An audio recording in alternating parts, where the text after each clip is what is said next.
वक्त है 24 घंटे 24 रिपोर्टर का निगाह सुर्खियों पर। जावेद बताएंगे कैसे बारिश में बह गया गंगोत्री का गोमुख और कोटद्वार में सैलाब ने ली जान। सौमित सिंह के साथ देखिए कैसे कामचोर सरकारी अफसरों की नींद उड़ गई। प्रशांत बताएंगे वीडियो कांड में कैसे भगवंत मान ने मोदी को घेरा है। नवदीप बताएंगे अब कैसे उड़ेंगे अमेरिकी सैनिक। तो चलिए आगाज करते हैं इस वक्त की सबसे बड़ी खबर से।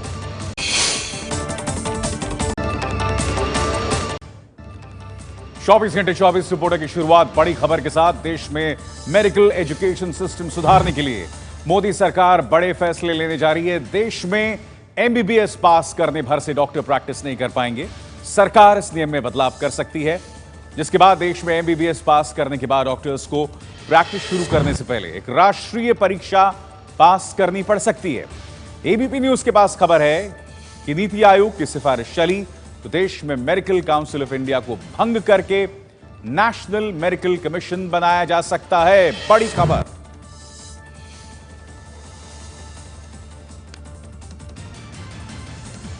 और आइए अब देखते हैं इस वक्त की अगली बड़ी खबर। भारी बारिश की चपेट में आकर टूटकर बह गया गंगोत्री का मुहाना। श्रद्धालु अब नहीं कर पाएंगे गंगा नदी के उद्गम गोमुख के दर्शन। गोमुख के गायब होने की घटना इन दो तस्वीरों से आप समझ सकते हैं। उत्तराखंड की 4 धाम यात्रा भारी बारिश के कारण थमी है। इसी बीच चौंकाने वाली खबर आई है। भूवैज्ञानिकों के मुताबिक गाय के मुंह जैसे दिखने वाले गोमुख का 10 मीटर लंबा चौड़ा बर्फ का हिस्सा 16 से 30 जून के बीच भारी बारिश में टूटकर बह गया। गोमुख के बर्फ के टुकड़े उत्तरकाशी के चीड़वासा और भोजपुर के पहाड़ी नालों में पड़े दिख रहे हैं। साल 2013 में केदारनाथ में झील टूटने के बाद आई तबाही से गोमुख में कई दरारें पड़ गई थीं।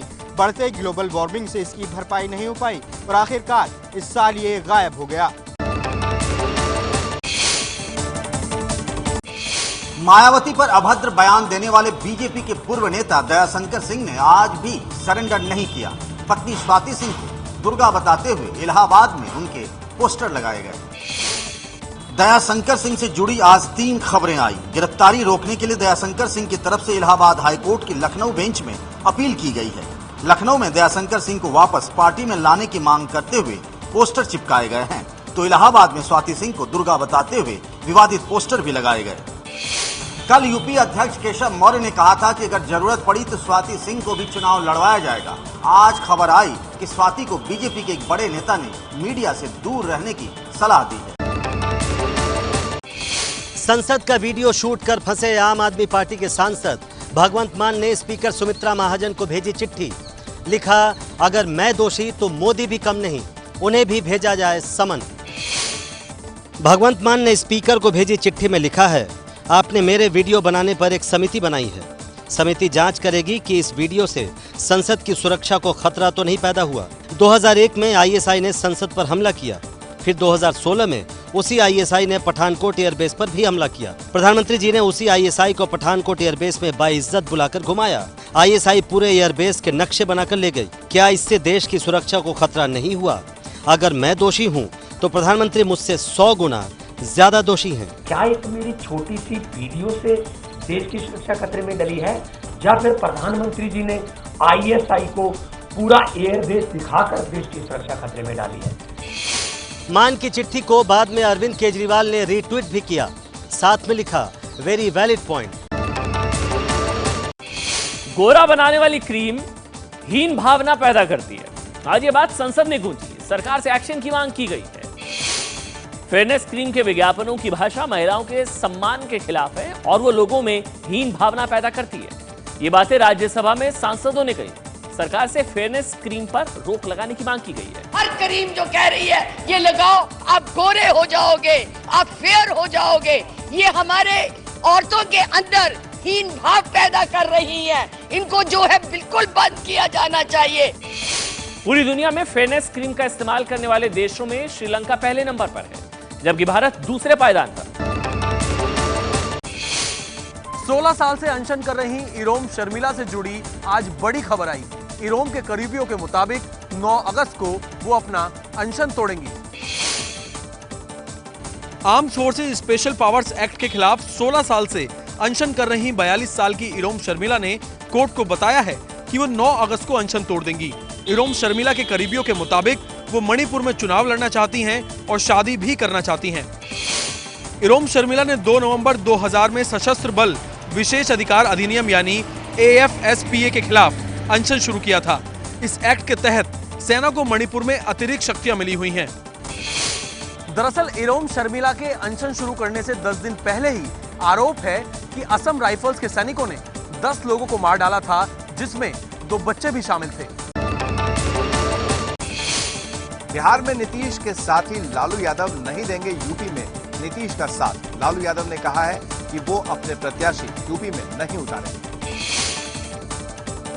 आज लालू प्रसाद यादव ने ऐलान किया है कि यूपी में वो धर्मनिरपेक्ष दलों को मजबूत करने के लिए अपना कोई प्रत्याशी नहीं उतारेंगे, जबकि बिहार में उनके साथी नीतीश कुमार यूपी में न सिर्फ रैली कर रहे हैं बल्कि उम्मीदवार उतारने के लिए गठबंधन की तैयारी में भी जुटे हैं। कहा जा रहा है कि समाजवादी पार्टी के अध्यक्ष मुलायम सिंह यादव के घर से रिश्तेदारी के बाद लालू यादव ने मन बना लिया था कि उनकी पार्टी उत्तर प्रदेश में राजनीति करने से बाज आएगी। लालू यादव ने जब पिछली बार उत्तर प्रदेश में अपने प्रत्याशी उतारे थे तो उनकी जमानत भी जब्त हो गई थी और न ही नीतीश का कोई कैंडिडेट भी जीत पाया था।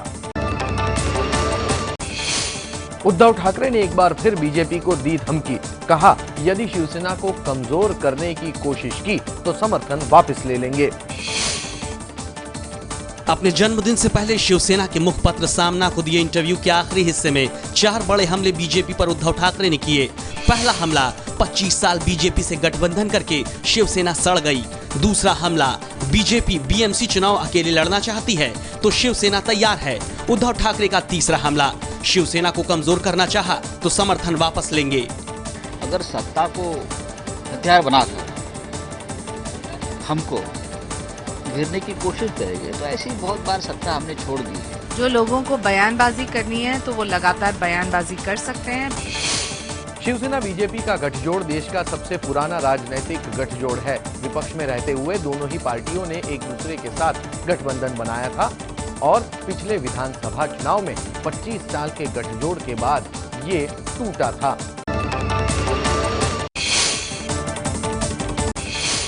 कश्मीर में पाकिस्तान प्रायोजित मिलिटेंसी एक बार फिर हुई बेनकाब। सेना ने मुठभेड़ में पाकिस्तान के एक मिलिटेंट को जिंदा पकड़ा। जम्मू कश्मीर के कुपवाड़ा में आर्मी ने एक एनकाउंटर में 4 मिलिटेंटों को मार गिराया। एक मिलिटेंट को जिंदा पकड़ा गया है। इन मिलिटेंट्स ने नौगाम सेक्टर से LOC पार की थी। सभी मिलिटेंट पाकिस्तान के बताए जा रहे हैं। जिंदा पकड़ा गया मिलिटेंट बहादुर अली लाहौर का रहने वाला है। ये सभी लश्कर तैयबा के हैं। जो जिंदा पकड़ा जाता है तो उसको बहुत बड़ी कामयाबी और माना जाता है, क्योंकि जिंदा पकड़े जाने पर उनका पाकिस्तान का पूरा जो खेल है वो सबके सामने, दुनिया के सामने में आ जाता है।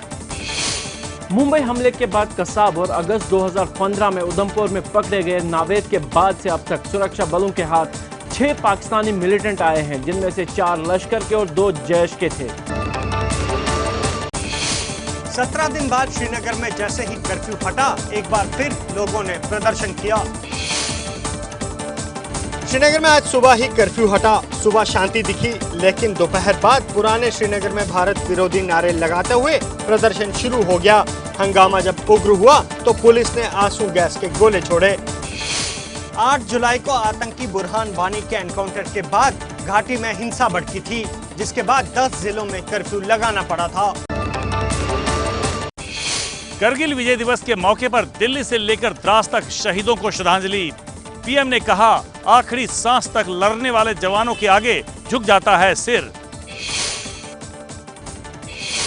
दिल्ली के इंडिया गेट पर अमर जवान ज्योति पर रक्षा मंत्री मनोहर पर्रिकर, रक्षा राज्य मंत्री सुभाष भामरे और तीनों सेनाओं के प्रमुख ने शहीदों को श्रद्धांजलि दी। पीएम मोदी ने ट्वीट किया, हम 1999 में राजनीतिक नेतृत्व की ओर से दिखाई गई दृढ़ता के उस पल को भी गर्व से याद करते हैं, जिसकी वजह से करगिल में हमें निर्णायक जीत मिली थी। उधर जम्मू कश्मीर में करगिल जिले में द्रास में बने करगिल युद्ध स्मारक पर सेनाध्यक्ष दलवीर सिंह ने भी शहीद सैनिकों को श्रद्धांजलि दी और शहीदों के परिजनों से मिले। नियंत्रण रेखा से लगे करगिल में 1999 में उग्रवादियों ने पाकिस्तानी फौज के साथ मिलकर हमला कर पहाड़ियों पर कब्जा कर लिया था, जिसे ऑपरेशन विजय में छुड़ा लिया गया था। डोपिंग विवाद में गिरे पहलवान नरसिंह यादव के मामले में आखिरी सुनवाई कल होनी है। नाडा में सुनवाई की तैयारी पूरी। नाडा की एंटी डोपिंग कमेटी कल इसी जगह नरसिंह पर आखिरी सुनवाई करेगी और तभी फैसला होगा कि वो ओलंपिक में जाएंगे या नहीं। नरसिंह खुद को बेगुनाह बताते हुए मामले की सीबीआई जांच की मांग तक कर चुके हैं। इस बीच पहलवान योगेश्वर दत्त ने कहा है कि उन्हें नरसिंह पर पूरा विश्वास है। सारा फैसला अभी नाडा में है, अभी फैसला नहीं आया है कि ये जा पाएगा नहीं, पर यही है कि हमें उम्मीद है कि ये उस चीज से निकलेगा और जाएगा और देश के लिए अच्छा करेगा। नरसिंह यादव का मामला महाराष्ट्र विधानसभा में भी उठा। राज्य के खेल मंत्री विनोद तावड़े ने केंद्र से जांच की मांग की। रेसलर नरसिंह यादव के बाद शॉटपुटर इंद्रजीत सिंह भी डोप टेस्ट में फेल। 5 अगस्त से शुरू हो रहा है रियो ओलंपिक गेम से पहले भारतीय दल को एक और झटका। पहले रेसलर नरसिंह यादव और अब शॉटपुटर इंद्रजीत सिंह। इंद्रजीत का आरोप है कि डोप टेस्ट से जुड़ी सिर्फ एक रिपोर्ट जारी की गई है, जबकि 5 रिपोर्ट का जिक्र तक नहीं किया गया। उन्होंने इसे साजिश कहा है। इसमें कुछ ना कुछ कॉन्स्पिरेसी है और चीजों को ठीक से पुटअप नहीं किया गया है, टेम्पर्ड किया गया। रिपोर्ट्स के मुताबिक इंद्रजीत 22 जून को भिवानी में हुए टेस्ट में प्रतिबंधित स्टेरॉयड इस्तेमाल करने के दोषी पाए गए। 7वें वेतन आयोग के तहत नए वेतन के लिए नोटिफिकेशन जारी। अगस्त से ही मिल सकता है बढ़ा हुआ वेतन। केंद्रीय कर्मचारी और पेंशनर्स को नोटिफिकेशन जारी होने का फायदा अगस्त की सैलरी और पेंशन से मिलने लगेगा, यानी अगस्त से बढ़ी हुई सैलरी मिलने लगेगी। सभी की सैलरी कम से कम 2.57 गुना बढ़ जाएगी। अब न्यूनतम वेतन 18,000 रुपए। इंक्रीमेंट साल में 2 बार यानी जनवरी और जुलाई में होगा। कैबिनेट ने 29 जून को 7वें वेतन आयोग के सिफारिश को मंजूरी दे दी थी। इसके बाद से ही इसका अमल होने का इंतजार कर रहा था। वक्त चला एक ब्रेक का। ब्रेक के बाद ऑटो टैक्सी टेंशन में कल आखिर क्या होगा?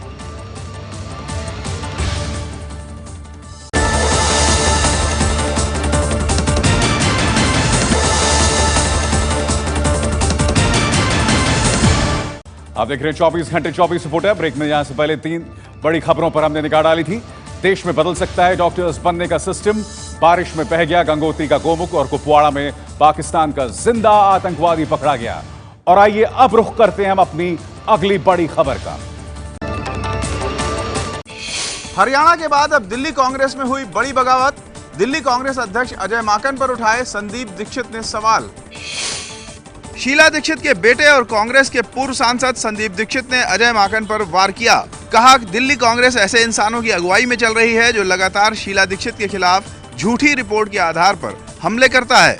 दिल्ली में कांग्रेस के कई पार्षदों और नेताओं ने पीसी चाको से मिलकर अजय माकन की शिकायत भी की। स्वाभिमान की और अपने ऑनर की रक्षा इंसान को स्वयं करनी चाहिए, ये कोई और नहीं करता आपके लिए।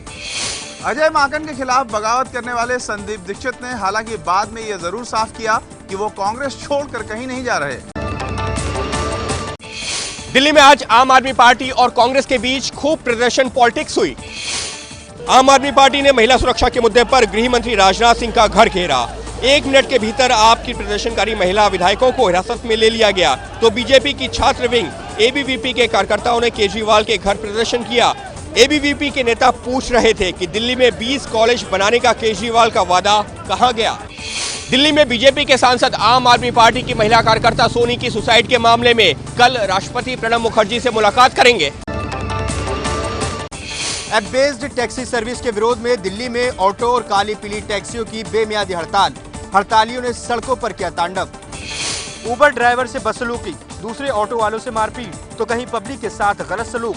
दिल्ली में 90,000 ऑटो और 40,000 काली पीली टैक्सी वालों का कहना है कि ऐप बेस्ड टैक्सी उनसे कम किराए पर चल रही हैं और इसका रेट भी किलोमीटर के हिसाब से तय करने की मांग करते हुए उन्होंने अपने पहिए जाम कर दिए। दिल्ली सरकार ने हड़ताल को बीजेपी स्पॉन्सर्ड बताते हुए कहा कि ऐप आधारित कैब्स पर पाबंदी केंद्र सरकार ही लगा सकती है। वक्त चला एक ब्रेक का। ब्रेक के बाद हवा में कैसे उड़ेंगे अमेरिकी सैनिक।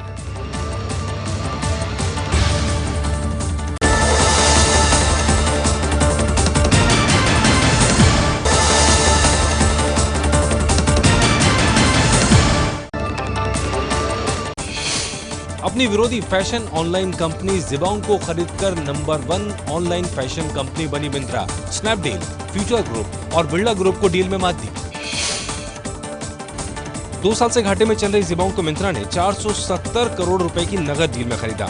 यह डील बेहद सस्ती मानी जा रही है क्योंकि जिबोंग की 2015-16 की आमदनी करीब 900 करोड़ रुपए थी। जिबोंग ऑनलाइन फैशन ब्रांड की बड़ी कंपनियों में से एक है। इसके पास फैशन के 1500 से ज्यादा ब्रांड और करीब 1.5 लाख स्टाइल लेबल हैं। जिबोंग की वेबसाइट पर हर महीने करीब 40 लाख ग्राहक आते हैं। इस डील से मिंत्रा से हर महीने खरीदारी करने वाले ग्राहकों की संख्या 1.5 करोड़ के पार पहुंचने की उम्मीद है। मिंत्रा को 2 साल पहले फ्लिपकार्ट ने 2000 करोड़ में खरीदा था और अब जिबोंग की डील से फ्लिपकार्ट की बादशाहत मार्केट में कायम हो गई है। फ्रांस के चर्च में पादरी की हत्या की जिम्मेदारी इस्लामिक स्टेट ने ले ली है। पुलिस ने मार गिराए थे आतंकवादी। फ्रांस के नॉर्मंडी में एक चर्च में लोगों को बंधक बनाने और एक पादरी की चाकू से गला काटकर हत्या करने वाले दोनों हमलावरों को मार गिराया गया है। हालांकि इस दौरान घायल हुए एक शख्स की हालत जो है नाजुक है। बंधक बनाए गए लोगों ने चर्च के पादरी, 2 सिस्टर्स और कुछ अन्य लोग थे। यह हमला फ्रांस के नीस में ट्रक से कुचलकर 80 लोगों के मारे जाने की घटना के करीब 12 दिन बाद हुआ है। उस हमले की जिम्मेदारी भी ISIS ने ली थी। अब हवा में उड़ेंगे अमेरिकी सैनिक। अमेरिका के सैनिक अपराधी और आतंकियों के खात्मे के लिए हवा में उड़कर हमले करेंगे।